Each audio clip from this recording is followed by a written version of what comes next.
Welcome back. September sucks, Hello. and it's Yeah. all Father Time's fault. So, welcome back, everybody. Um, we're back for the weekly recap. Um, kind of going to be a somber one, but also with some good discussion. We got movie topic. We got some more topics for you. September really does suck, folks. It took 4 legendary actors, but we already covered one, so we are going to cover the other 3 that just passed away. One today. So yeah. Last week Breaking. I Yeah. last week I did decide not to cover Janet Jackson, and there was good reason. Something told me to hold back, and that is why I am saving it for this week because there was some clarifications made. But before we do get started, if you want to support the channel, if you want to like my channel, like, comment, subscribe. That are or and But most importantly, share my content out. Sharing the content helps get it most noticed. So Yeah. go to Orange Hat on my YouTube channel, share it out. That's the best way to get my channel noticed. I'm trying to get the 2,000 subs. If I can actually get to 1,985 subs, 1985, before December, I will do something special for the channel. However, it has to be before December, no exceptions. So there's a little bit extra. And then if I can get to 2025, which is an extra 40 subs before January, um, or this upcoming January, then I'll do something super special. So with that being said, Super duper special. yeah. How's Kate doing?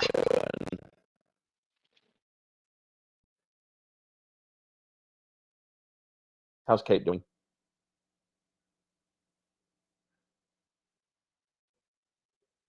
Kate? Oh, Apparently she can you had hear to me? mute. Oh Yeah, no. now I can. You must have So sorry. accidentally muted your cigar or I know. cigar I like muted myself, microphone. and then I went on, and I was like, no one can hear me. What's going on? Doing really well. Thanks for asking. I had a really great weekend. We had the county fair in my hometown, and that was Nice. really fun this weekend. So that's what I did. All right. So, folks, we have some topics to get going before we get into our movie discussion, which is for Finding Forrester.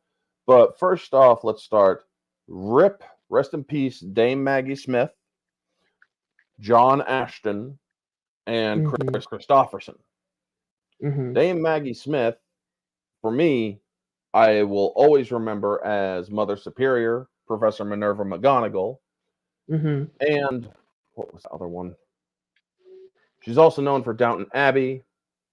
Classic on Downton Abbey. I haven't seen it myself, but I heard that Yep. she's a spicy character there, and she's well beloved on that show. Yep. As for what was that other one? God dang, it's just blanking on me. I know it too, and I just can't think of it. It's more than just Harry Potter and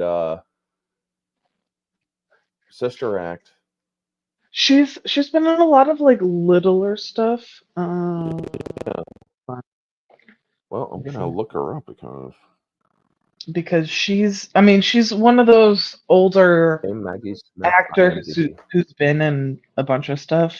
Maggie Smith. Let's see. British Hook. actress. Before I even pulled it up, Oh, Hook.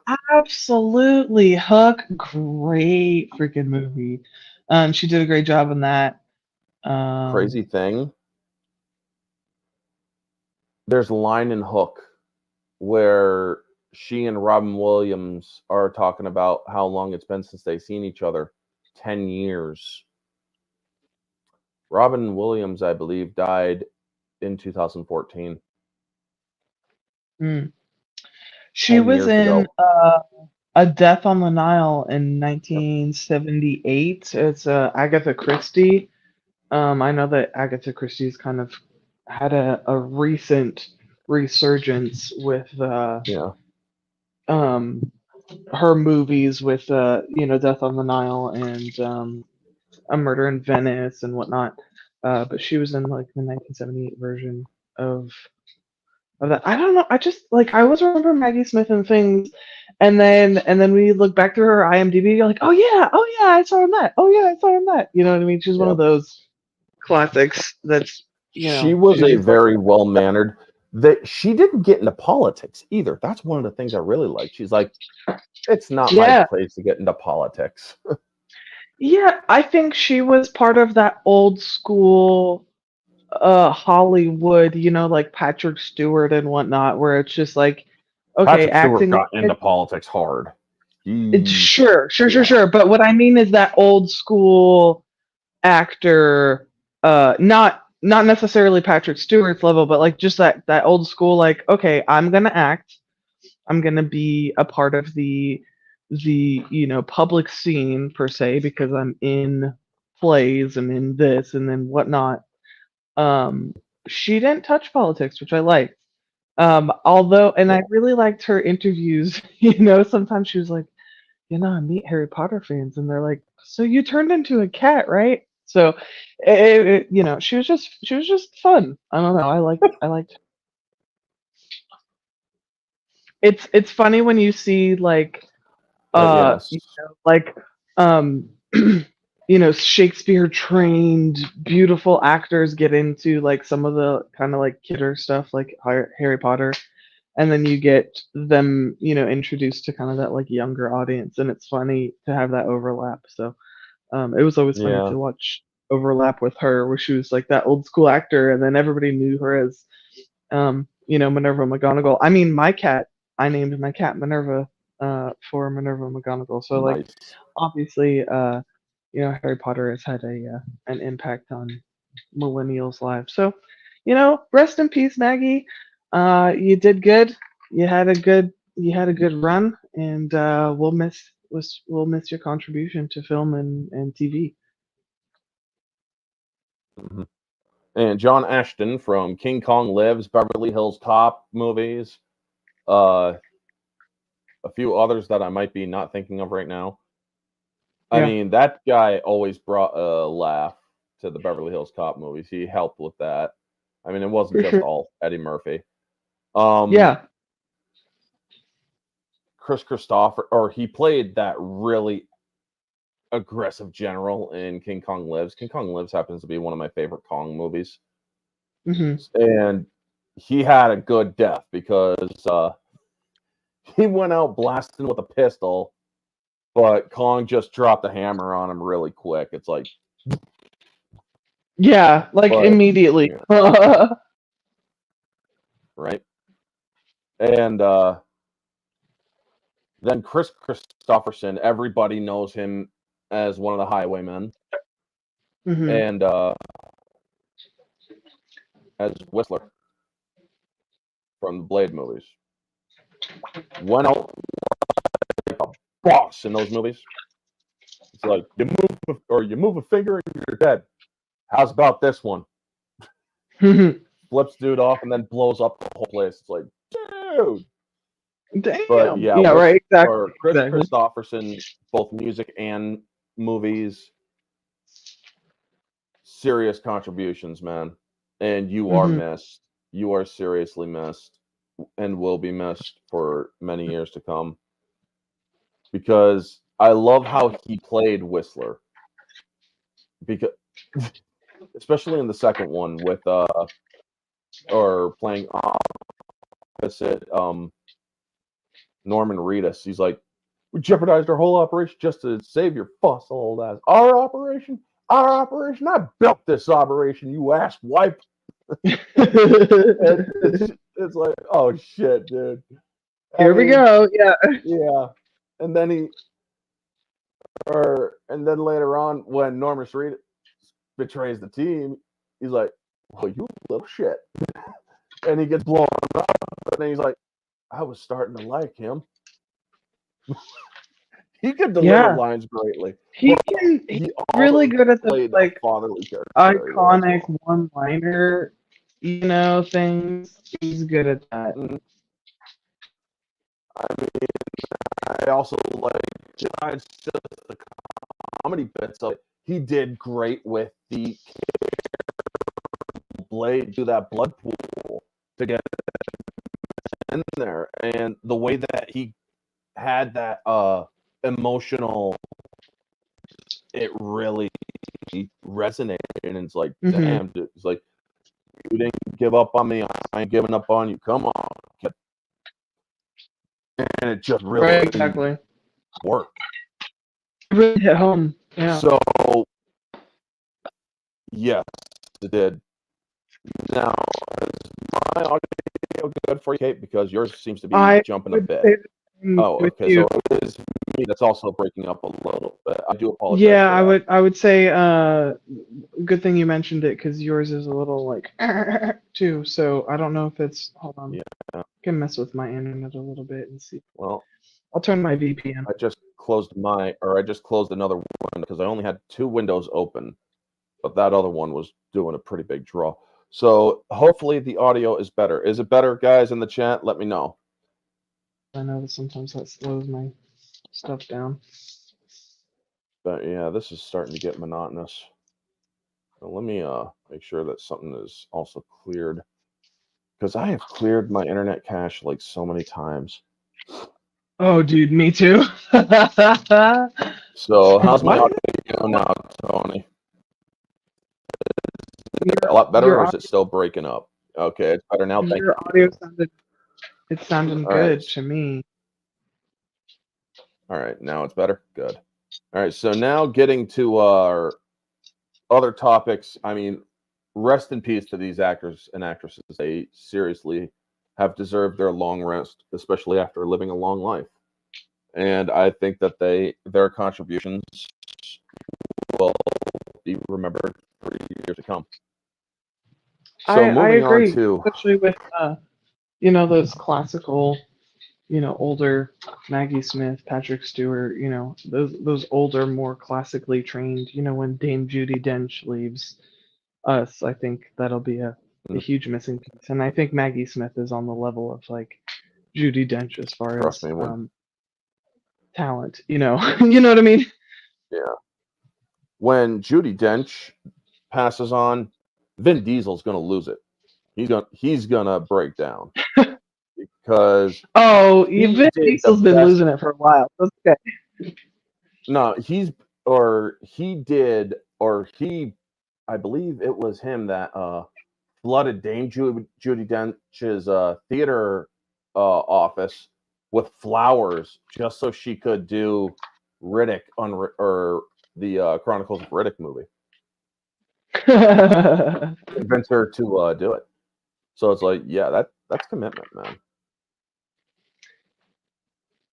That is commitment. I will give Vin Diesel that. Didn't she show up in the Fast and Furious for like one of the films? She was Jason Statham's. No, that was Helen Mirren. Sorry, Helen Mirren. Yep, that was Mirren.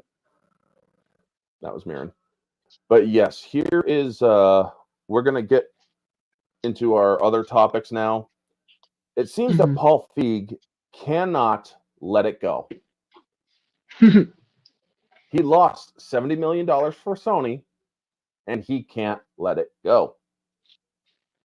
So folks, Paul Feig complains about his Ghostbusters movie failing because of Trump supporters and because of the political climate of the time. Well, I am old enough to remember, folks, that Paul Feig said that this movie was in support of Hillary Clinton.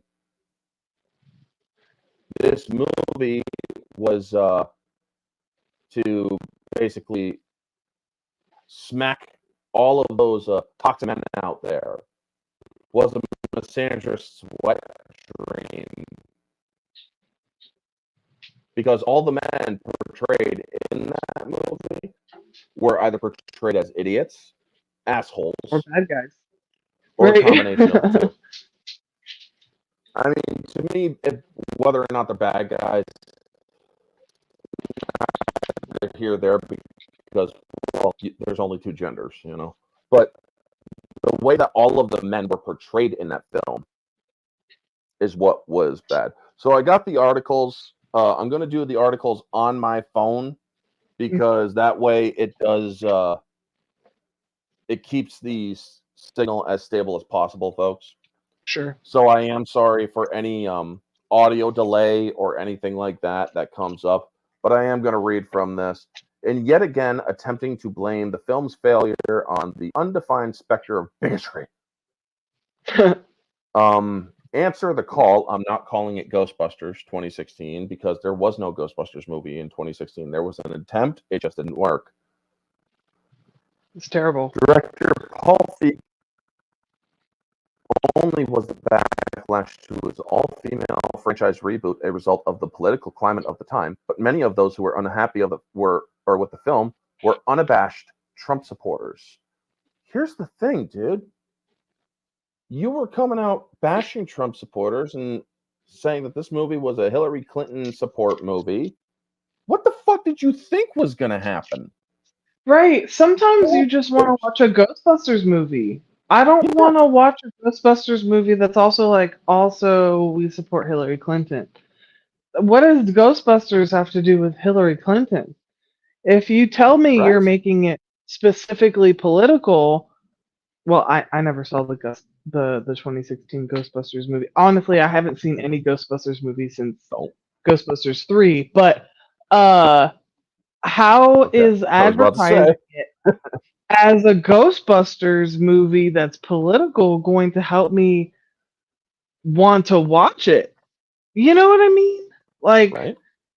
I don't remember when Sigourney Weaver was getting, like, possessed by a demon. Was I like, oh, you know what? I wonder what her political ideology is in this. Right? I mean, so the director offered. Oh, but not only that, folks.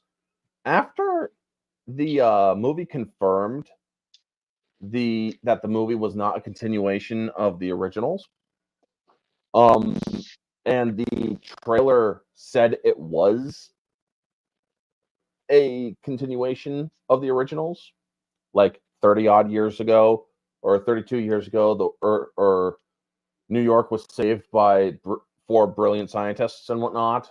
And the movie isn't that. Yeah, you kind of pissed off people. It became at the time, the most disliked trailer on YouTube. Good. So he offered his latest reflection on the discourse surrounding the box office bomb while answering a handful of fan questions as submitted to him by readership of the UK outlet The Guardian. In conclusion to his Q&A, he was met with the inquiry, why did you make Ghostbusters a full-blown? To which he explained, Bill Murray had publicly said he didn't want to do another Ghostbusters at that point. Harold Ramis had died, Dan Aykroyd and Ernie Hudson were there, but half the team felt weird. It had been 30 years plus, and Bill and the gang were so iconic. I didn't want to do anything that hurt the original movies. Well, it's a good thing you didn't, because honestly, if that was connected to the originals, everybody would have just been even more pissed off. Right, it would have been like the way that people are pissed off about Galadriel. Like, oh. Mm-hmm. Oh, the question itself. Yeah. The question itself, now answered, being completely of his own volition, then turned his attention to discussing the film's poor reception. The political climate of the time was really weird. With Hillary Clinton running for office in 2016, said the bridesmaid director, there were a lot of dudes looking for a fight. When I was getting piled on Twitter, I'd go back and see who they were. So many were Trump supporters. Then Trump came out against us. He was like, they're remaking Indiana Jones without Harrison Ford. You can't do that. And now they're remaking Ghostbusters with only women. What's going on? They got all upset. Everybody went fucking cannibal. Well, dude, you basically came out and said Hillary Clinton, or endorsed Hillary Clinton, and then said that this movie was basically for the Hillary Clinton lovers. I'm not going to forget that. Aaron Gilbert, Gillian Holtzman, Abby Yates, and Patty Tolan, as well as the other Leslie Jones thing. So Kristen Wiig, Kate McKinnon, Melissa McCarthy, and Leslie Jones unleashed their proton packs in that movie. I'm not sure. For Columbia Pictures, as noted above, this is far from the first time Feig attempted to blame the bombing of that movie on a supposed hate campaign. Speaking in the film's failure in 2018, being interviewed by Telegraph's Robbie Collin, the director declared, "I look at Hillary Clinton's campaign and us because we were caught in the exact same vortex. You were very political and used it to drive your movie. It failed just as Hillary Clinton's bid for presidency failed." Basically, it was. Yeah, I don't understand the whole, like, okay, we're gonna make a movie. We're gonna use nostalgia bait from the 80s to get people to watch this by slapping, Star Wars or, Ghostbusters on it, right? And then you release your movie at a political time, use it as political motivation, saying, hey, we support such and such character. That political character lost, and you were left with just a shitty movie that was trying to say something that didn't work because that political candidate you were talking about, the American people didn't want as president. So, like, the reason why certain movies last the test of time and certain others don't is because they shine a light on, hey, here's what human nature looks like. They wanted to, or claiming to shine a light on, oh, well, this is the political climate of 2016, but they used the wrong lens. You know what I mean?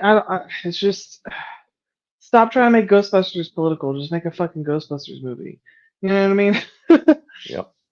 Yeah. To continue, I want to focus on the fact that he's talking about how the movie inspired women and stuff. People weren't yet used to the idea that this could happen, referring to the all-female cast. You are a lying sack of shit. Everybody loved A League of Their Own. Everybody. No one hated that movie at all. It's a great movie. Then there was Alien, and Aliens, and Alien 3, and Alien Resurrection. There was Terminator, Terminator 2. There were the Underworld movies. Nobody hated them. I was about to say the Underworld movies. Not because of the female, not because of the female lead. Just because it was a fucking movie series, yeah. Yeah. I mean, it got weird there at the end. I'll give you. It got weird there at the end, but like it was just like, hey, vampires versus. Yeah, but originally, like the first 3 or 4 movies, it's like, hey, here's a movie about vampires versus werewolves. Go, and you're like, all right, cool, Yeah. I mean, it's just so ridiculous that they really think that we had a problem with it because it was female-led. Nobody gave a shit about it being female-led.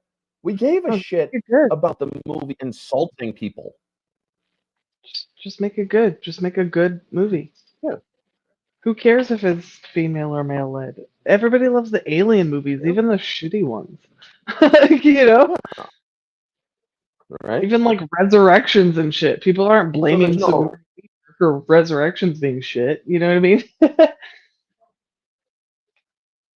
Yeah. I mean, that was, I believe, Beyond Model did that one. Mm-hmm. But anyway, moving on, folks. Paul Feig, get over it, man. But not only that, actually do some real reflection as self-reflection, because you'll find that you yourself tanked that movie, and the writers tanked that movie, and the production tanked that movie, because you all got political, you all spat at fans, and we showed you we don't like that when you insult us before a movie comes out. So yeah, I Yeah, it didn't didn't watch work the out stupid movie in for theaters. it didn't work out for House of the Dragon. It didn't work out Nope. for a lot of other movies. Yep. George R. R. Martin's not doing himself any favors by fucking shitting on people. You know, George R. Martin is enjoying his mansion in heaven right now, so he doesn't really give a fuck about what they're doing at Amazon. But Wait, George R. R. Martin died? oh, I'm so sorry. I'm thinking of J.R.R. Tolkien. So sorry. You said R.R. and my brain went We're R.R. going to talk about Tolkien. that So later. sorry. We are going to So talk about sorry. that later. That is me. We are So sorry. going to talk about that later. I will take all the We're blame on talking that. about that later. Sorry. Yeah. You said RR and my brain went So, Tolkien. So sorry. so moving on to our next topic. Yeah, Agatha all along gets the Acolyte treatment. You So mean get the treatment of just like normal ass reviews of people just not liking it because it's bad? ratings. Agatha ratings. Less views than the Acolyte. Confirmed by Disney. Oof. So, yeah, Disney reports. I got the article on my phone here, folks. I'm going to be looking down to read it. Agatha All Along scored 9.3 million views in the first 7 days. Now, of course, there's the question, is that a good number? Well, 9.3 million views. How many subscribers to Disney Plus are there? Yeah, that's right. I think there's Isn't like this Disney's numbers, right, too? This is yeah. Disney's numbers, right? Yeah. Now, or in their report that it could be wrong, or that could be wrong, and that the number could be for the first two episodes, which were released at the same time. By the way, folks, that's on purpose, because they only count it by the hour. So when you are putting two shows together that are less than an hour long, you get the fold over the time. Yeah. That's how they're bending the numbers. Because if it's Disney, it's showing us, oh, because they did the same thing with a couple other shows. They're like, we got this many over 4-day weekend, blah blah blah. Amazon did that with like Rings of Power too. Like, we got so many over blah blah blah, and it's like, okay, yeah, but like, okay, if we compare you to a comparable show, like House of the Dragon got like 8.9 million in season 2 on their like most watched episode, and you got like maybe 2 million on your most watched episode. Like, like over a course of days. So these numbers that Disney released, it's basically like, oh, trust me, bro, like, trust me, people are, it's not Nielsen. Yeah. You know what I mean? This isn't like Nielsen saying, hey, so many people tuned into NBC over this weekend to watch this or whatever. So whenever they release these, I'm like, no, they probably pad their numbers. That's just me. Continuing on, otherwise, it seems the first episode watched by a lot more than the second episode. Why didn't Disney release the second episode numbers then? So, regardless, is it a good start? Well, I also believe this is the first time that Disney reported numbers for a week's total. Previously, Disney reported numbers for the 5-day totals for The Acolyte and Ahsoka, but they used a 6-day number for Percy Jackson and the Olympians. To put things in perspective, in regards to Marvel, Loki Season 2 scored 10.9 million views in its first 3 days, which obviously blows away Agatha. Disney reported The Acolyte had 11.1 million views in the first 5 days, more than Agatha. Mm-hmm. And The Acolyte has been canceled. Ahsoka, 14 million views in 5 days. Percy Jackson and the Olympians, 6-day numbers, 13.3 million viewers.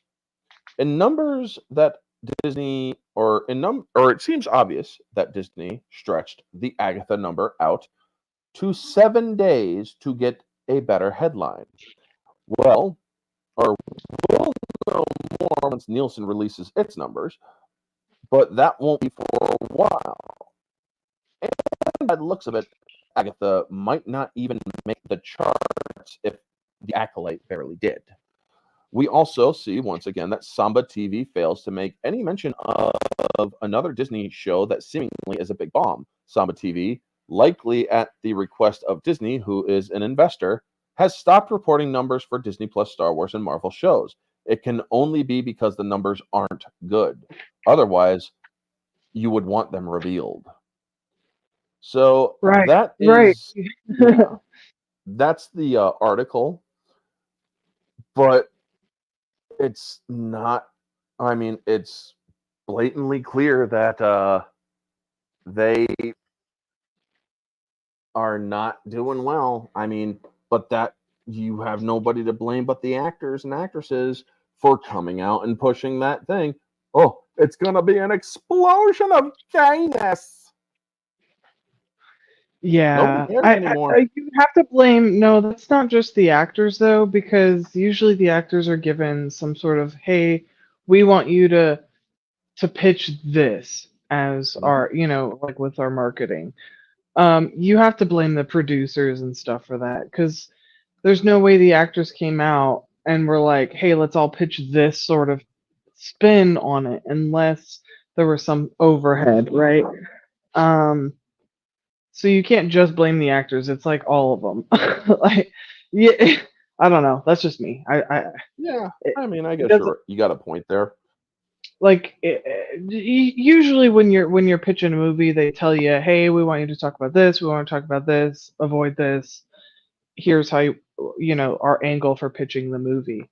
So if the angle for pitching the show was all of this like gayness and whatnot, kind of like we talked about last week with Agatha with that nude scene, like it may have been a nothing burger, but because of the way that they were pitching the show, that's why there was an outrage of it, in my opinion.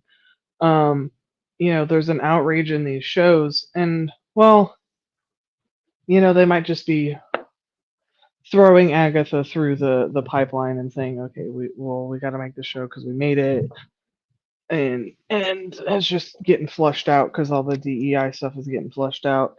I mean, even Catherine Hahn who's the main lady, Hahn. I She's guess. not a bad actress. I've seen her in other things. She's doing she's done great stuff.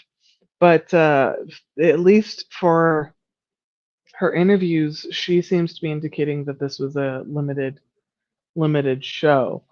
Uh, Yeah. and at least from like the the red carpet interviews are funny because they're like targeting the show toward like wine moms, but then the wine moms who are in it don't even know jack shit about Marvel. So it's like I don't know what the show is. Yeah. Out of curiosity after last week, because Ambassador said don't watch it. I was like, you know what? I wonder, and I watched it and it was bad. Ambassador was Oh, right. Don't jeez. watch it. It's so fucking boring. Don't watch it. Yeah. It's the stupidest. Ugh, just don't watch it, guys. Yeah. I mean, it really just seems that that Marvel and Disney and Lucasfilm just are not, or it's either you do a tax write off or Oh, thank you, Tony. Yes, just it's Catherine. hit the court. Yeah. Yeah. Catherine Hahn. But yeah, those She's are, it great. really, I've seen her in other things, so she's not a bad actress. I'm not trying to like shit on the lady. I've seen her in yeah. other stuff. She's a good actress. This particular thing, no. All right. Sorry. So moving on to our other final topic before movie. Janet Jackson did not apologize for her opinion. Now, Good. folks, last week, Janet Jackson, or the week prior, Janet Jackson did an interview in which she said, I didn't know that Kamala Harris was black. I mean, I don't think she's black. I think she's Indian. And people lost their collective minds, many of them in the black community. Now, I'm not saying that all in the black community are like this. I am saying some, a good number, in fact. And they all lost their shit. Well, Janet Jackson then, it seemed, issued an apology. And people were like, oh my God, this is so fucking pathetically predictable. And me, I'm like, let's wait. Well, then we get this article. Yeah, you waited. That was good because last week I know you wanted to bring it up, but you waited. Yeah. And then we get this article from Variety from last week, September 22nd. Janet Jackson's apology for ill-informed comments about Kamala Harris was not authorized. So after a confusing turning of events on Sunday, reps for Janet Jackson tell Variety that an unusually worded apology for the singer's ill-informed comments about Democratic presidential candidate Kamala Harris's racial background was made by a person who is not the singer's manager, as he had claimed, and thus was not authorized to speak on her behalf. Ooh. The unauthorized apology, first reported by BuzzFeed and repeated by multiple major outlets, was made by a man named El Masri, who apparently inaccurately claimed to be the singer's manager. It reads, Janet Jackson would like to clarify her recent comments. She recognizes that her statements regarding Vice President Kamala Harris' racial identity were based on misinformation. Janet respects Harris's dual heritage as both black and Indian and apologizes for any confusion caused. She values the diversity Harris represents and understands the importance of celebrating that in today's society. Janet remains committed to promoting unity and understanding. However, the singer has been managed by her brother Randy for many years. The siblings are said to be mourning their older brother Tito, who died last Sunday at the age of 70. My condolences to the Jackson family. And unavailable for comment. Contacted by Variety, El Masri claimed in an email, I no longer work for her. I was fired by Janet and Randy after attempts to improve her image in front of the public opinion of her fans. And this is something I do not deserve. The fuck you don't. You didn't speak on her behalf. You misspoke on her behalf. She is entitled to her opinion. But anyway, let me finish this. He then offers all my support to Vice President Harris. Jackson reps did not immediately have a response, although sources close to her team tell Variety that El Masri is known to have been directly associated with the singer. So, yeah, I have a thought on this, folks. And the thought is, Janet Jackson basically, or this dude is basically just looking for a little bit of whatever. Yes, Vanya, he is also dead. He's trying to get a little bit of recovery going after saying, I don't deserve it. He's trying to play victim because he fucked up. Wonderful thing that you all probably didn't know. The Jackson family, they're friends of Donald Trump. Yeah. During Michael Jackson's trial, guess who defended him very thoroughly? No fucking way. No way. Donald Trump.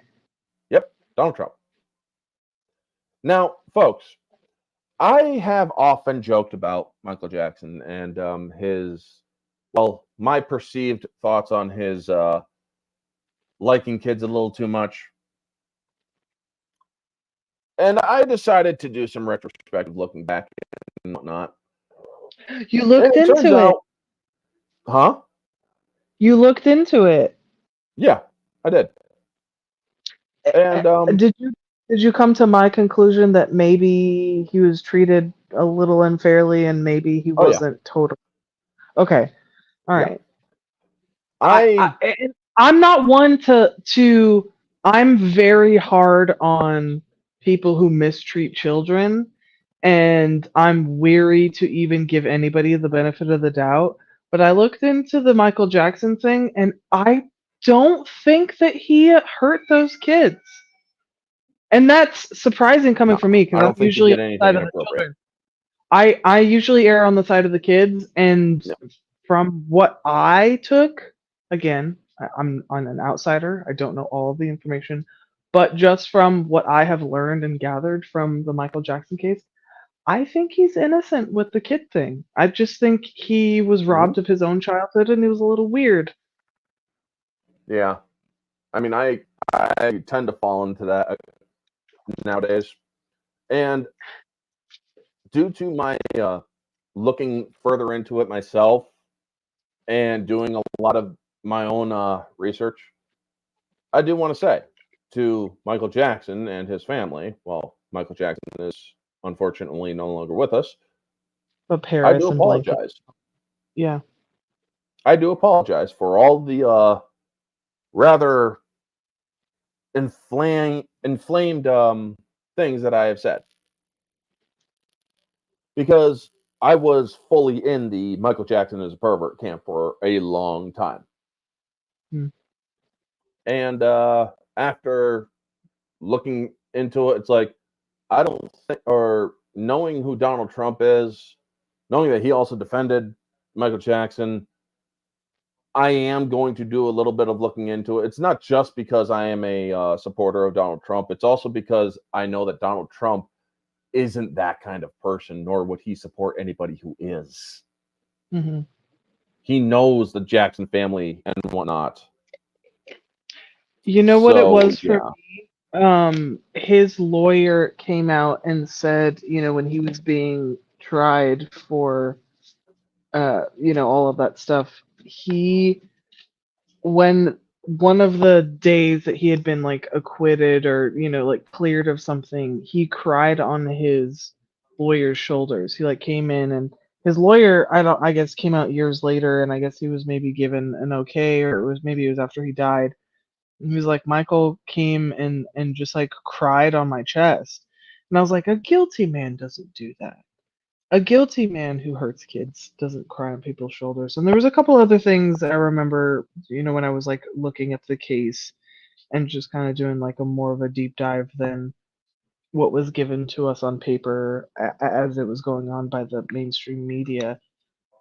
Like Mhm. I don't know if you remember like OJ, but there was a clear like OJ was Oh yeah. guilty and he got off. It was like justice wasn't served. Yeah, that motherfucker Um, did it. yeah, for sure. But with Michael Jackson, when I look back at the case, I'm like, I'm not. They either didn't present the case that said what they wanted to present, or because of Michael's just from what I know, I'm not a doctor of psychology, but just from what I know a little bit of like human behavioral psychology, what I know from that tells me that that guy wasn't guilty. Um, and roast me all you want, but I don't think Michael was guilty of what they say he was guilty of. No, he wasn't. Um, but yeah, I don't know or care what Janet Jackson's political affiliations are. They can support whoever they wish. Sure. But I do, and I am thankful that she actually came out and said, I never apologized, nor am did I clarify anything. This man did not speak for me. So yeah, that guy deserved to get fired. Good for But her now, saying, "Hey, I speak for myself." yeah, I speak for myself. Yeah, dude, just a man explaining for a woman, as they all like to. That's their language, folks. But moving on to our closer, the Finding Forrester discussion. Now, folks, I watched this movie today. Again, I mean, this is my favorite movie of all time. Out of all the movies that I've seen, Finding Forrester is my favorite, and I will tell you why. Um, but when they do the little clapperboard thing at the beginning of the movie, if you pause, it says Finding Forrester, director Gus Van Sant, and whatnot. And I'm like, oh my god, that's actually in there. And then it has this guy dropping some rhymes and whatnot, rapping and such, and not very fond of a couple of those lyrics, especially the one where he says, "I'm the kind of guy who will go into a church and kill you," and it's like, whoa, yikes!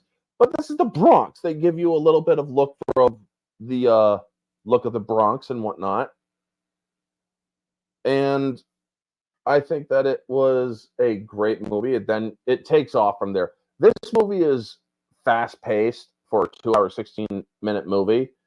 However, my biggest gripe with it was the editing of the film. And as I said, favorite movie, but I could still have a couple of gripes for it. But it's about this kid. I like that you bring that up because you can have, hey, I really like this movie, I really like this show, and still critique it. So that's what we're doing, guys. And so this movie, to give you guys a brief synopsis, it's about this kid, Jamal Wallace, who grows up, and he's played by Rob Brown. Now, he is grown up in the Bronx, and he's in this school where he is just too for that school. He is essentially a writing prodigy. And Busta Rhymes, who plays his brother, also had that he also had that prodigy level of intellect too. However, he didn't really make anything of his life. But this kid, he's only 16. He hasn't had a chance to make anything of his life yet. And so people are talking about the window, the man in the window, who's played brilliantly by Sean Connery. And he is a writer, goes by the name William Forrester. And when Jamal is recruited to a school, a very well-renowned prep school, due to his grades being just, his classwork grades are mediocre at best. However, his test grades flying colors. Whenever he does a test, he just blasts straight through it A-wide or A+.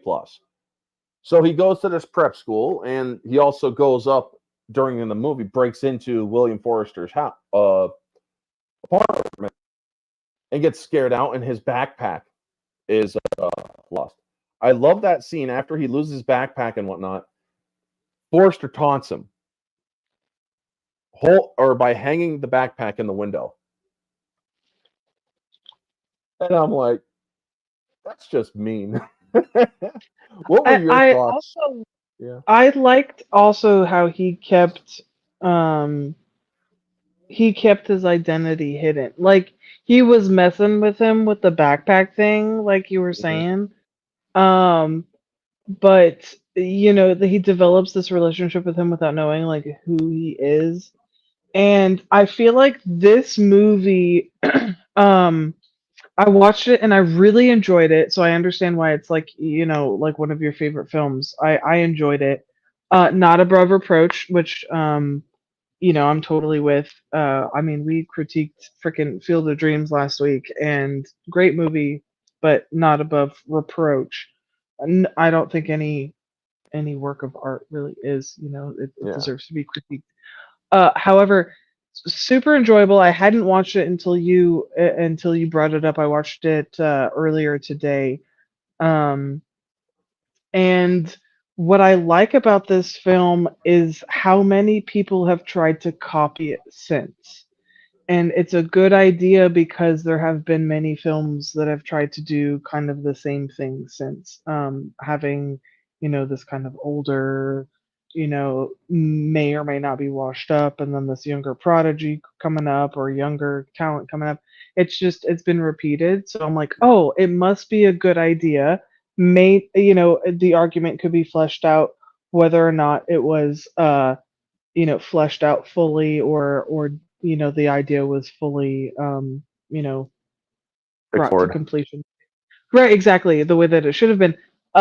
However, just I will say, just based on how it's been repeated, it's a great premise and it's a really good movie. And Sean Connery, as always, is a pleasure to watch in most things that he's in. I don't think I've ever seen him in anything that I was like, oh, that was bad, you know.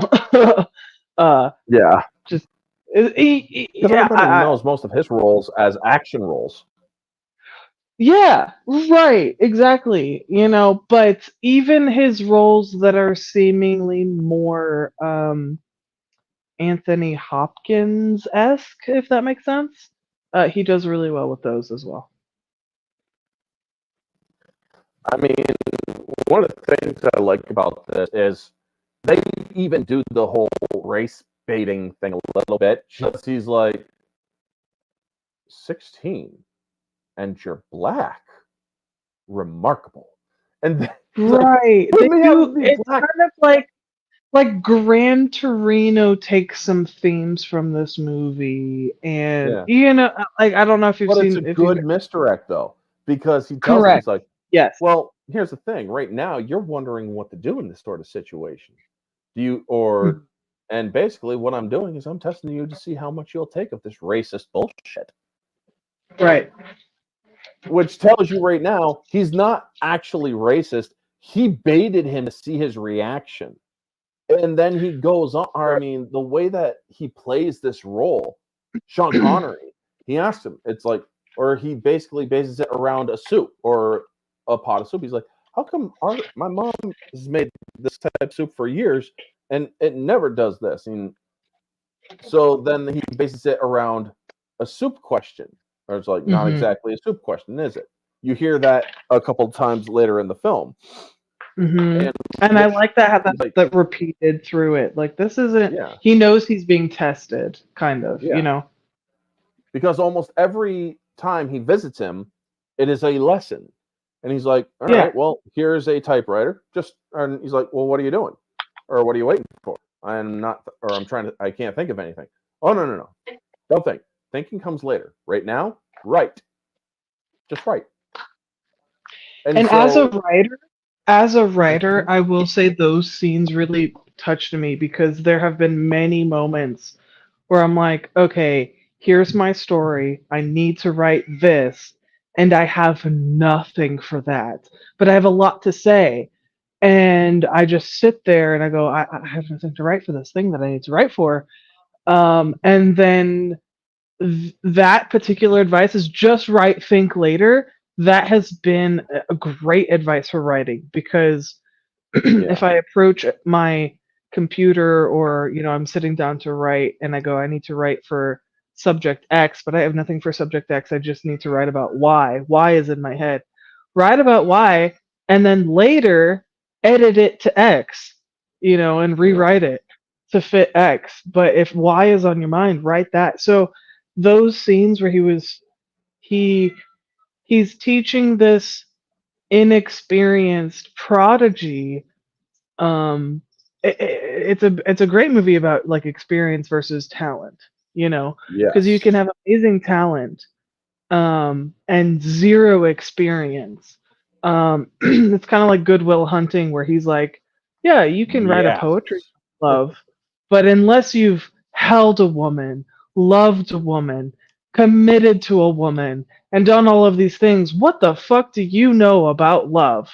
yep, And it's kind of the same thing in this movie is like, okay, you can be really talented as a writer, but unless you go through all of these other things, like what the fuck do you know?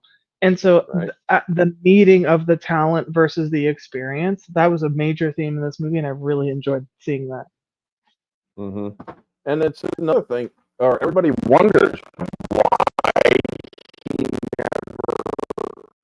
because he only wrote one book and it happened to be a masterpiece story in that book. In a way, the way that I look at this is basically a story of what would happen if a talented kid of our generation met J.R.R. Tolkien. Because that's basically how they were referencing William Forrester in this movie. Knew, or he was basically a Yeah, that's the truly level that he was gifted. at. Yeah. Yeah. he was a truly gifted author. However, he only did one real story, which One was the real. Tales of Middle Earth. But all of his books were essentially the same thing of the Middle Earth tale. And most of his best works that his fans say, or at least for Tolkien, not not Hmm. talking about the movie, but like most of people who will say his best works were published Finished by posthumously. his Like son. they were finished by his son and put together by his son. His best works were the ones that he never got to introduce to his publishers. The Hobbit and The Lord of the Rings were the only ones that his publishers were like, yeah, we can take this and sell this. Yeah. But his best work, I would say, was stuff that he worked on that wasn't published while he was alive. And I'm really glad. Sorry to get off on a side note. I'm really glad that Tolkien fans appreciate all of the things that he wrote, because I don't know if he expected, and I don't think his publishers appreciated what he had, and the Yeah. gift that he had, all of the things that he had. But anyway, get back to the movie. Sorry. Yeah. But anyway, keeping on to your point a little bit, I honestly think that if you are a Tolkien fan or a writing fan, this is a movie that you should watch because it gives Yes. you lessons that you That honestly yes. can take, that you honestly truly learn from. Because Hmm. what the Professor Crawford, the played by brilliantly by F. Murray Abraham, um, he hates Jamal because Jamal just is that good. But there's Yeah. another reason why this guy, a cranky old bastard, is because William Forrester fucked with him without Yeah. fucking Yeah. or There's a without directly secondary. doing it to his face. Yeah. There's a Because secondary motive. Yeah. yeah, the book that he wrote or that Crawford was writing was basically based on a few authors that in which William Forrester was the only living author left out of those Yeah. four. And after he went to get it published, he called up the publishers and said, "I'm writing a second book, by the way." And it's like, oh shit. So Yeah. they told him that they couldn't or that they wouldn't publish his or Crawford's book. And it's like, oh shit. And there's also some great fun bits in this, like the history of BMW, because Hmm. this guy who helps Forrester comes in to help him and drives a BMW in the middle of the Bronx, by the way, folks. And he's like, if you know anything about cars, you wouldn't ask a question like, "What's the big deal? It's just a car." Oh well, okay, well yeah. Franz Pop basically created BMW. They originally created engines for helicopters and whatnot, and other aerial engines during the wars. But after World War II, the Germans were not trusted to do anything militarily anymore, so they took a real focus in car engines. So the origin of BMW is the propellers whipping across a blue sky. But I mean, you should know all about that because you being an expert on BMW and all. And I just was like, yeah, okay, yeah. And it's just so fucking hilarious. I also enjoyed the uh like soup question Mm-hmm. um scene, and um the way that the scene was handled was very like Anthony Hopkins-esque, if that makes Yeah. sense. Like the way that he played it is how I was like, oh man, like Yep. I don't know about you, but for some reason during that scene, I was like, this is how Anthony Hopkins would play the scene. But I took notes on it, and then I was looking it up, and apparently other people online also had, it brought, The same it thought. struck attention. Yeah. Yeah. But well, like when Forrester was annoyed and he said you should have stayed with the soup question, and this is a direct Mm-hmm. quote: "The object of a question is to obtain information that matters only to us. You are wondering why your soup doesn't firm up. Probably because your mother was brought up in a house that never wasted milk in soup. That question was a good one, in contrast to do I ever go outside? which fails to meet the criteria of obtaining information that matters to you.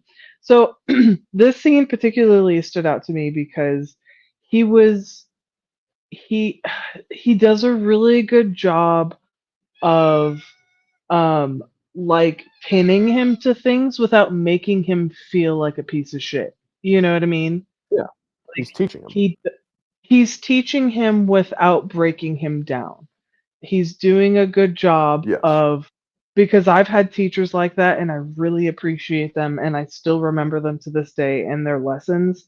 And I feel like if these characters were real in real life, he's going to remember this scene and this lesson for the rest of his life. Like I remember, my good teachers teaching me good lessons is just um he made him think and he asked him questions in order to make him think towards something. And even though it was like just something simple like, this isn't a soup question, it just Right. it planted a seed in Jamal, and I think it just is going to go on and have lasting impact. It was just like, I'm really glad that you introduced me to this movie, so thank you, because I had never Very watched welcome. it. I've never watched it before this weekend, and good choice for being your top five or whatever. Because great movie. My absolute favorite. It's a great film. It's really good. I really enjoyed Yeah. it. I mean, the reason why, folks, that this movie is my favorite, it's because I very much identify with both Jamal Wallace and William Forrester in Same. many Yeah. personal Yeah. ways. I mean, in many ways, yes, I feel like I am the smartest person in the room a lot. However, I may or may not just it's not just so much smarts. It's street smarts. It's also other smarts too. There's more than just academic smarts, but also it's like something, and yet just because you know it, you are looked down upon for knowing it, for having that knowledge, and that very much happens to Jamal when Crawford is challenging another student, and he makes a grammatical or verbally grammatical error. And then Jamal basically challenges the teacher, and he's like, "Oh, you should have challenged or this challenge for quotes." And Jamal slaughters him. He's like, before the man can even finish the quotes, Jamal is telling him exactly who they are: Kipling, Shaw, this and that. And he's like, "Come on, Professor, get out!" Crawford flips, kicks him out, and he's then later on goes even harder after Jamal because Jamal was asked, "There will be no questions about me, my family, or why I never wrote another book. And also, whatever is written in here stays in here." He didn't honor that. He did an adaptation of one of Forrester's stories that happened to be published in a newspaper from years ago. And he tells him, he's like, or he gets accused of plagiarism essentially. And when confronted about this by the school board, he's like, "Nope, that's my paper. I wrote it." And they even offered it's like, either you yourself have obtained permission from Mr. Forrester, or do you have any other explanation? "Nope, I don't." He protected William Forrester. He kept his Which was a promise. great. Yeah, he protected him. I love that. I Yep. like that. And it comes out later in the film when he's facing expulsion from the school, essentially. Well, there's this writing competition, and Mr. Forrester, who has been basically a recluse all his life for very specific reasons, which I will get into in a bit, he comes in and reads this brilliantly heartfelt essay, the short essay, and Crawford is like, "Your words, the quality of your words, is something that all of us can truly aspire to." And he's like, or so what do we owe the honor?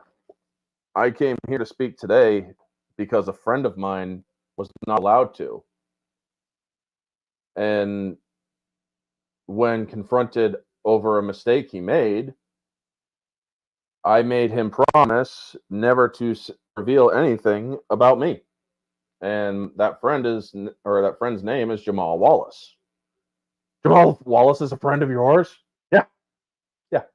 And so he's like, Mr. Forrester, you do realize that nothing you have read or said here today will impact the case of Jamal Wallace.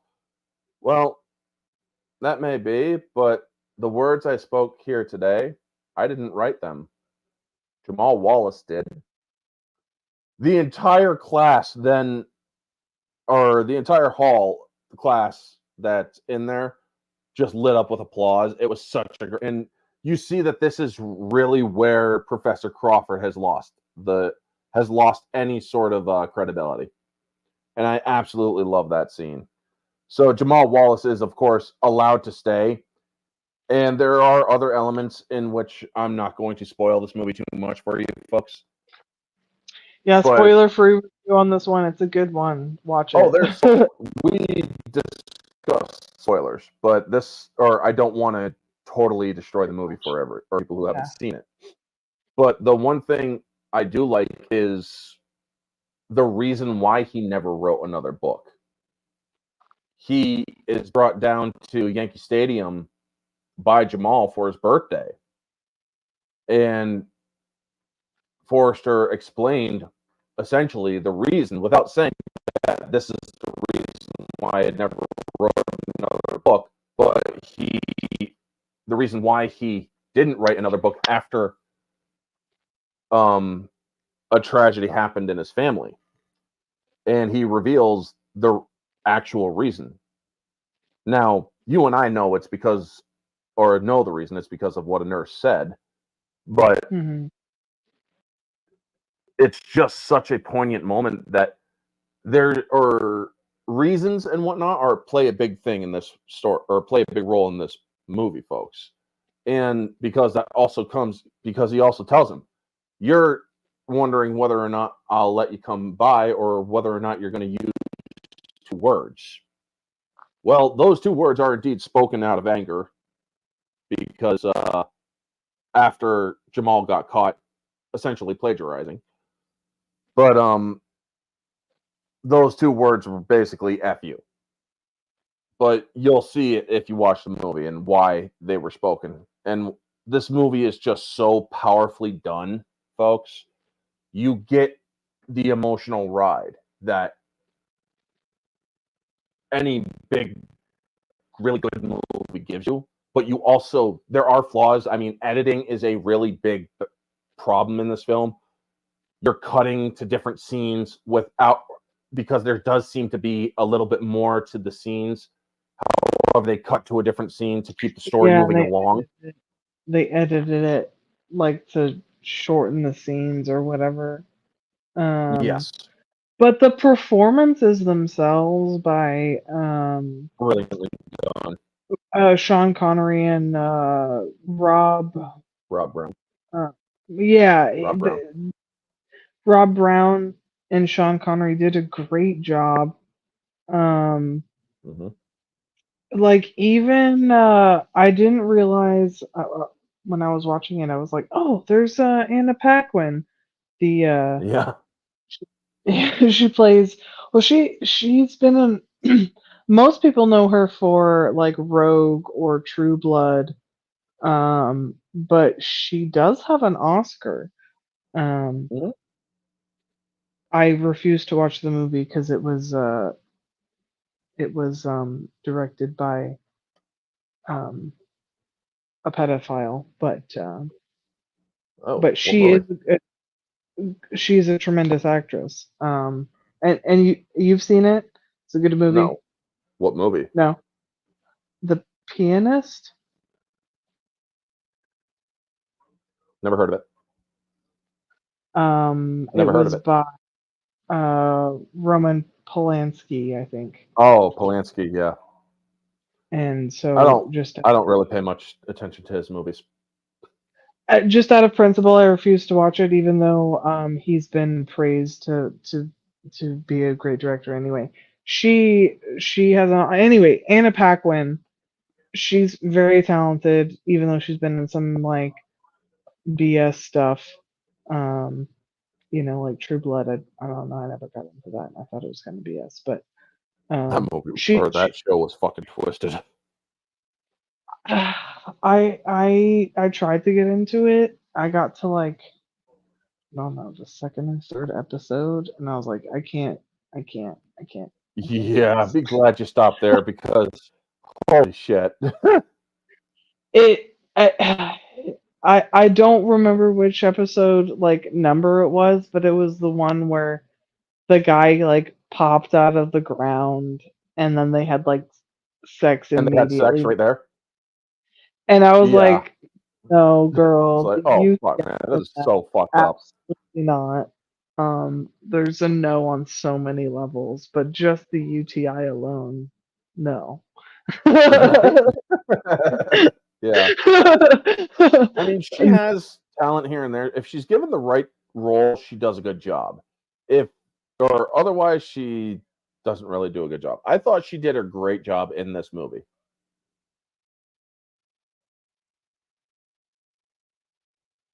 I honestly did. I thought she did a really good job in the movie. All right. And Kate's microphone is muted again. Hey, sorry, my dog was barking. Oh, that's okay. What was the last thing you said? I didn't want everybody to hear my dog be like, "Whoa!" Essentially, I said that Anna Paquin, if she's given the right role, it's a good movie, or she does a good job. However, she's been miscast a couple times. I would agree with that. Also, she seems to fall into a similar category that I think a lot of talented actors fall into, where they just find what they can. And uh, not to say that superhero movies were like beneath her, but like from her talent, I think what the writing that was given her from the superhero movies, it was, she hasn't given the opportunity, I think, to really shine with like, True Blood and whatnot. Like she did a good job as Rogue with what she was given. But anybody who's read the comic books or watched the 1993 animated show was like, that's not Rogue. You know what I mean? Yeah. But nobody blames Anna Paquin for being a bad rogue. They just blame the script. You know what I Yeah. mean? Like it wasn't Anna Paquin's fault that she was a bad rogue. It was the script that was like, what was that script? Come on. Nobody Right. knows Rogue is just some damsel in distress. Come on. Yeah. So it's just one of those things where it's kind of like the Back to modern. Forrester, though. Yeah, that particular movie, I think it was good. She was given a very small role, but she did a good. I mean, when I saw her, I was like, "Hey, it's her. Okay, all right, you're in a good Yeah. movie." I mean, you had That was my four. reaction. Just like, "Hey, what's up? You're in something good." Yeah.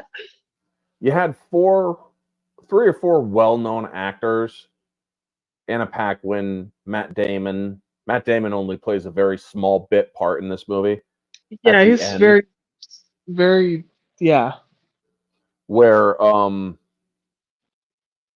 F. Murray Abraham and Sean Connery, they do a great job. I mean, F. Murray Abraham has been known to be the bad guy as well as the good guy. He has so much great range in in movies that he has been in. I liked him in Mimic, the bug movie. He had a small role in that one, but he had great lines. It's like,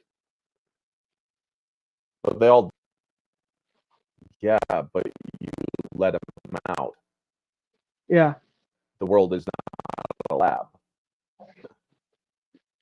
So, but this movie, objectively, I do put the movie at an 8 out of 10 because the editing in the movie does really harm the film. It's not Yeah, it exactly kind of a film that takes you is out of it meant a to little bit. be. It's not meant to be a big old action star movie. This film had bad editing. However, it's still a film that can challenge you in a lot of ways, make you think in many others, and overall, it's a movie that you can watch and truly enjoy without having to get an adrenaline rush. I Final would thoughts, Kate? agree with that. Yeah, I would agree with that. It's like kind of like our review with last week, Field of Dreams. It's a feel good movie. Mm-hmm. Um, so it's not Hallmark feel good, so it's not like a shitty 3 out of 10 where it's super predictable. But there, you get that same level of okay, here's your somebody's keeping a secret, there's this, so it is a little bit predictable at times, but not in a bad way. Um, you go in if you watch the trailer and you know what the movie's selling you, it's not selling you anything that it didn't tell you that it was going to sell you in the trailer. It's a feel Yeah. good movie. It's not, you know, 10 out of 10 level. Yeah, the editing, there's a few areas where the editing is is not great. There are scenes that seemed they would be longer, or there was something else to be said there that were cut, or transition between scenes sometimes was a little off. So it's not, Yeah. A plus movie grade, but if you want to sit down and have a feel good movie, this is it. This is the movie. Yeah. Very much like last week. It's just like you get what it's being what it tells you it's selling you. It's just a feel good movie. Yeah, I would say around 8 out of 10 as far as rating. Um, Objectively going. Yeah. objectively, Subjectively, and it's a 9.5, folks, for me. for it's a good movie. It's enjoyable. The things that we're picking on are not going to take away from the enjoyment of the film. Yeah. Um, although, like we've said before, and like, if you watch Orange a lot and just from our reviews in general, like just because we enjoy something doesn't mean it's above reproach. That doesn't mean we can't like, pick at it and say how it could have done better. But the things that we're picking on don't take away from the enjoyment of the film itself. So yeah, definitely, I would same sentiments as Orange. Um, around an 8 out of 10 for enjoyment value as far as like just objective. If you're looking for a Rotten Tomatoes score that's not biased, 8 out of 10. Yeah. Critic List is the better place to go, folks. Criticlist.com for movie reviews. But anyway, that Yeah, is going to stream tonight. Is there anything that you want to say before we go? have a great weekend, everybody, or the rest of it. All right. So for me, folks, tomorrow is Monday Night Rants. Tuesday is the beginning of October themed streams, which is going to be a look at of vampire films, vampire horror films. Or Tuesday night is the Barroom Podcast. Wednesday, Thursday, nothing going on unless I do videos. And thank you, Riot Kitty, for coming in. Friday night is Orange Hat Uncensored. Sunday or next week, from Sunday to Wednesday, I will not be doing any content. I am going to be visiting family. There won't be a weekly recap next week. It will return the week after. So we will do another movie discussion by then. And it will be what Kate decides to choose for the movie next or in a couple of weeks. So thank you so Ooh, much for tuning in. And you all have a wonderful day. And always remember, folks, to stay humble. Are you done? Are you